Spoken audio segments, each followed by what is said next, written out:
ನನ್ನ ಮುಂದಿನ ಪ್ರಶ್ನೆ ಅದೇ ಆಗಿತ್ತು. ಸೊ ಯಾಕೆ ಹೋಮಿಯೋಪತಿನೇ ಚೂಸ್ ಮಾಡಬೇಕು ಜನ ಚರ್ಮದ ಸಮಸ್ಯೆ ಬಂದಾಗ? ಬೇರೆ ಇದಕ್ಕೂ ಏನು ವ್ಯತ್ಯಾಸ ಇದೆ? ಸೊ ಇಲ್ಲಿ ಯಾವ ರೀತಿ ಟ್ರೀಟ್ಮೆಂಟ್ ಸಿಗುತ್ತೆ ಅಂತ.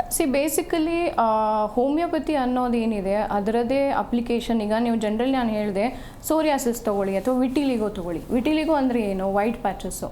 ಸೊ ನಿಮ್ಮ ಚರ್ಮದ ಒಂದು ಪಿಗ್ಮೆಂಟ್ ಏನಿದೆ, ಕಲರ್ ಏನಿದೆ, ಸಡನ್ ಆಗಿ ಅದು ಕಂಪ್ಲೀಟ್ಲಿ ವ್ಯಾನಿಷ್ ಆಗುವಂಥದ್ದು, ಪ್ಯಾಚಿ ಫಾರ್ಮೇಷನ್ಸ್ಗಳಾಗುವಂಥದ್ದು. ಈಗ ಯಾರಿಗೂ ಹೆರಿಡೇಟ್ರಿ ರೀಸನ್ಸೇ ಇಲ್ಲ. ಈ ಎರಡು ಕೇಸಸಲ್ಲೂ ಎಲ್ಲೂ ಜೆನೆಟಿಕಲ್ ಪ್ರಿಡಿಸ್ಪೊಸಿಷನ್ಸ್ ಇಲ್ಲ, ಬಟ್ ಅವರಲ್ಲಿ ಆ ಥರದ ಸಮಸ್ಯೆ ಡೆವಲಪ್ ಆಗಿದೆ. ಸೊ ಈ ಎರಡೂ ಕೇಸಸಲ್ಲಿ ನಾವು ಏನು ಮಾಡ್ತೀವಿ, ಫಸ್ಟ್ ಆ್ಯಂಡ್ ಫಾರ್ಮೋಸ್ಟ್ ಹೋಮಿಯೋಪತಿ ಕೇಸಸಲ್ಲಿ 10 ಜನ ಸೋರಿಯಾಸಿಸ್ ಇದೆ ಅಂದರೆ 10 ಜನಕ್ಕೂ ಒಂದೇ ಔಷಧಿ ಸಿಲೆಕ್ಟ್ ಆಗಲ್ಲ. ಪ್ರತಿ ಪೇಷಂಟ್ಗೂ ಅವರದೇ ರೋಗನಿರೋಧಕ ಶಕ್ತಿಯ ಒಂದು ವೇವ್ಲೆಂತ್ ಇರುತ್ತೆ, ಅವರ ಒಂದು ದೇಹದ ಪ್ರಕೃತಿ ಗುಣ ವೇರಿಯೇಷನ್ಸ್ ಇರುತ್ತೆ, ಮನಸ್ಥಿತಿ ಅನ್ನೋದು, ಮೆಂಟಲ್ ಇಮ್ಯುನಿಟಿ ಅನ್ನೋದು ಕೂಡ ಇರುತ್ತೆ. ಸೊ ಎಷ್ಟೋ ಜನರಲ್ಲಿ ಪಾಸಿಟಿವ್ ಫ್ಯಾಕ್ಟರ್ ಕೆಲವೊಮ್ಮೆ ಎಕ್ಸ್ಟರ್ನಲ್ ಇದ್ದರೆ, ಎಷ್ಟೋ ಜನರಲ್ಲಿ ಎಮೋಷನಲ್ ರೀಸನ್ಸ್ ಇರುತ್ತೆ. ಸೊ ಹೋಮಿಯೋಪತಿ ಔಷಧಿಲಿ ಎಲ್ಲ ಅಂಶಗಳನ್ನು ಎನಲೈಸ್ ಮಾಡಿ ಪ್ರತಿ ಪೇಷಂಟ್ಗೂ ಅವರವರ ದೈಹಿಕ ಮಾನಸಿಕ ಒಂದು ಕಾನ್ಸ್ಟಿಟ್ಯೂಷನ್ ಬಿಲ್ಡಪ್ ಏನಿದೆ, ಜೆನೆಟಿಕಲ್ ಪ್ಯಾಟರ್ನ್ ಏನಿದೆ, ಆ ಪ್ರಕಾರವಾದಂಥ ಔಷಧಿಯನ್ನು ನಾವು ಕೊಟ್ಟಾಗ ಏನಾಗುತ್ತೆ, ಇಲ್ಲಿ ಅವರ ಒಂದು ಕಾಯಿಲೆ ಲಾಂಗ್ ಲಾಸ್ಟಿಂಗ್ ರಿಲೀಫ್ ಅಂತೀವಿ, ಡಿ-ರೂಟ್ ಆಗಲಿಕ್ಕೆ ತುಂಬ ಅವಕಾಶ ಇದೆ, ಸಪ್ರೆಸ್ ಆಗಲ್ಲ, ಕ್ಯೂರ್ ಆಗುತ್ತೆ.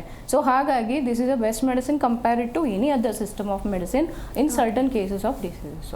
Okay, nice. ಇನ್ನು ಡಾಕ್ಟರ್, ನಮ್ಮ ಸ್ಕಿನ್ ಅನ್ನೋದು ಪ್ರತಿಯೊಂದಕ್ಕೂ ಕೂಡ ರೆಸ್ಪಾಂಡ್ ಮಾಡುತ್ತೆ, ಪ್ರತಿಕ್ರಿಯೆ ಕೊಡುತ್ತೆ. ಅದು ಚಳಿಗಿರಬಹುದು, ಬಿಸಿಗಿರಬಹುದು, ಮತ್ತೊಂದಕ್ಕಿರಬಹುದು, ಮಗದೊಂದಕ್ಕಿರಬಹುದು. ಈಗ ಕೆಲವರಲ್ಲಿ ಒಂದು ಪ್ರಶ್ನೆ ಇದೆ. ಈಗ ಸ್ನಾನ ಮಾಡುವಂತಹ ಸಂದರ್ಭದಲ್ಲಿ ಒಬ್ಬರಿಗೆ ತುಂಬಾ ಬಿಸಿ ಇರೋ ನೀರಂದ್ರೆ ಅದ್ರಲ್ಲಿ ಸ್ನಾನ ಮಾಡಬೇಕು ಅಂದ್ರೆ ಅದ್ರಲ್ಲಿ ಅವ್ರಿಗೆ ರೂಢಿ ಆಗೋಗಿರುತ್ತೆ. ಕೆಲವರು ತಣ್ಣೀರಲ್ಲಿ ಸ್ನಾನ ಮಾಡ್ತಾರೆ, ಕೆಲವರು ಬೆಚ್ಚಗಿರೋ ನೀರಲ್ಲಿ ಸ್ನಾನ ಮಾಡ್ತಾರೆ. ಪ್ರಾಪರ್ ಆಗಿ ನಾವು ನೀರು ಯಾವ ಕಂಡೀಷನಲ್ಲಿ ಇರಬೇಕು ಸ್ನಾನ ಮಾಡುವಂತ ಸಂದರ್ಭದಲ್ಲಿ? Best temperature is lukewarm. ಅತಿ ಬಿಸಿನೂ ಅಲ್ಲ, ಅತಿ ಚಳಿನೂ ಅಲ್ಲ. ಬಿಕಾಸ್ ವ್ಯಾಸೋ ಕನ್ಸ್ಟ್ರಿಕ್ಷನ್ ಅನ್ನುವಂಥದ್ದು ಒಂದಿರುತ್ತೆ. ಚರ್ಮದ ಮೇಲೆ ಸೂಪರ್ಫಿಷಿಯಲ್ ಕ್ಯಾಪಿಲರೀಸ್ ಇರುತ್ತೆ. ಸೊ ಸಣ್ಣ ಪುಟ್ಟ ರಕ್ತನಾಳಗಳು, ಅದು ಅತಿ ಚಳಿಗೂ ರಿಯಾಕ್ಟ್ ಮಾಡುತ್ತೆ, ಅತಿ ಬಿಸಿಗೂ ರಿಯಾಕ್ಟ್ ಮಾಡುತ್ತೆ. ಸೊ ಅದು ಒಂದು ಕಂಡೀಷನ್ ಇದೆ, ರೆನಾಲ್ಡ್ಸ್ ಫೆನಾಮಿನಾ ಅಂತ ಹೇಳ್ತೀವಿ. ಸುಮ್ಮನೆ ಅದು ಒಂದು ರೀತಿ ನಿಮಗೆ ಪೇನ್, ಡಿಸ್ಕಂಫರ್ಟ್, ಕಲರ್ ಚೇಂಜಸ್ ಅನ್ನೋದು ಎಂಡ್ ಆಫ್ ಯೋರ್ ಫಿಂಗರ್ಸ್ ಅಥವಾ ಟೋಸ್ ಅಲ್ಲಿ ಕಾಣ್ತೀರಾ. That is only when extreme ಚಳಿ ಇದೆ ಅಥವಾ ಎಕ್ಸ್ಟ್ರೀಮ್ ಬಿಸಿ ಇದೆ ಅಂತ ಸಂದರ್ಭದಲ್ಲಿ. So the best temperature adaptable ಅನ್ನೋದು ಸಾಮಾನ್ಯ ಲೂಕ್ ವಾರ್ಮ್ ಅಂತ ಏನು ಹೇಳ್ತೀವಿ, ಅಂದರೆ ಉಗುರು ಬೆಚ್ಚಗಿನ ನೀರು. That is a better consistency considering over all way, generalised way. But ಹಂಗೂ ಕೆಲವೊಂದು ಡಿಸೀಸಸ್ ಅಂತ ಬಂದಾಗ, ಕೆಲವೊಂದು ಕಾಯಿಲೆಗಳಿಗೆ ಆಲ್ರೆಡಿ ಸೆಲ್ಯುಲೈಟಿಸ್ ಕಂಡೀಷನ್ಸ್ ಇದೆ, ಅಲ್ಸರೇಟಿವ್ ಕಂಡೀಷನ್ಸ್ಗಳಾಗಿದೆ, ವೆರಿಕೋಸ್ ಅಲ್ಸರ್ಸ್ ಅಂತ ಹೇಳ್ತೀವಿ, ಪುಶ್ಯುಲರ್ ಫಾರ್ಮ್ ಆಫ್ ಸೋರಿಯಾಸಿಸ್ ಅಂತಿದೆ. ಹಾಗೆ ಕೆಲವೊಂದು ಆಲ್ರೆಡಿ ಎಕ್ಸಿಸ್ಟಿಂಗ್ ಡಿಸೀಸಸ್ ತುಂಬ ವರ್ಷಗಳಿಂದ ರನ್ ಆಗ್ತಿರೋರಲ್ಲಿ ಇದೇ ಒಂದು ಜನರಲೈಸ್ಡ್ ವ್ಯೂ ಅಪ್ಲಿಕೇಬಲ್ ಆಗುತ್ತೆ ಅಂತ ಹೇಳಿ ಬರುವುದಿಲ್ಲ.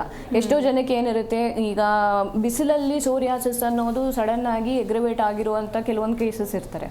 ಜನರಲಿ ಆ ಕಾಯಿಲೆಗಳೇನು ಚಳಿಗಾಲದಲ್ಲಿ ಚರ್ಮದ ವ್ಯಾಧಿಗಳು ಜಾಸ್ತಿ ಆಗುವಂಥದ್ದು. ಬಟ್ ದೆನ್ ಕೆಲವೊಂದು ದೇಹದ ಏನು ಪ್ರಕೃತಿ ಏನಿರುತ್ತೆ ಅಂದರೆ ಕಾಂಟ್ರಾಡಿಕ್ಟರಿ ಇರುತ್ತೆ. ಕೆಲವೊಂದು ಟೆಂಪ್ರೇಚರ್ ಯಾವುದು ಎಲ್ಲರಿಗೂ ಅನುಕೂಲವಾಗೋದು, ಒಂದು ಸ್ಪೆಸಿಫಿಕ್ ಇಂಡಿವಿಜುವಲಿಗೆ ಅನುಕೂಲ ಆಗದೆ ಇರ್ಬೋದು. ಸೊ ಅಂಥವು ರೇರ್ ಕೇಸಸಲ್ಲಿ ಮಾತ್ರ ಅದು ಸಜೆಸ್ಟ್ ಆಗೋದು ಆ್ಯಸ್ ಪರ್ ದೇರ್ ಕನ್ವೀನಿಯನ್ಸ್ ಇರುತ್ತೆ. ಬಿಟ್ಟರೆ ಯೂಶ್ವಲ್ ಲ್ಯೂಕ್ವಾರ್ಮ್ ಅಥವಾ ಉಗುರು ಬೆಚ್ಚಗಿದೆ ಒಂದು ನೀರೇನಿದೆ, ಇಟ್ಸ್ ಅ ಬೆಸ್ಟ್ ಕನ್ಸಿಸ್ಟೆನ್ಸಿ ಅಂತ ಹೇಳ್ಬೋದು ಟೆಂಪ್ರೇಚರ್.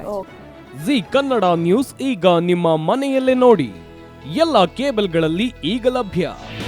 ನಿಮ್ಮ ನೆಚ್ಚಿನ ಜಿ ಕನ್ನಡ ನ್ಯೂಸ್ ಈಗ ಸನ್ ಡೈರೆಕ್ಟ್ ನಲ್ಲಿ number 292, Tata play number 1664, Jio TV number 1334, NXT digital number 30, in cable number 30, city networks 51, U digital number 162, GTPL number 17, Rockline telecommunications number 42, Shri Basaveshwara cable number 168, rural cable network 60, Vinayaka digital 57, Abhishek cable 821, city channel 53, Siddeshwara cable network 57, ವಿ4 digital infotech 628, Surya digital networks 53, Gajanan digital number 836, Malnad infotech private limited number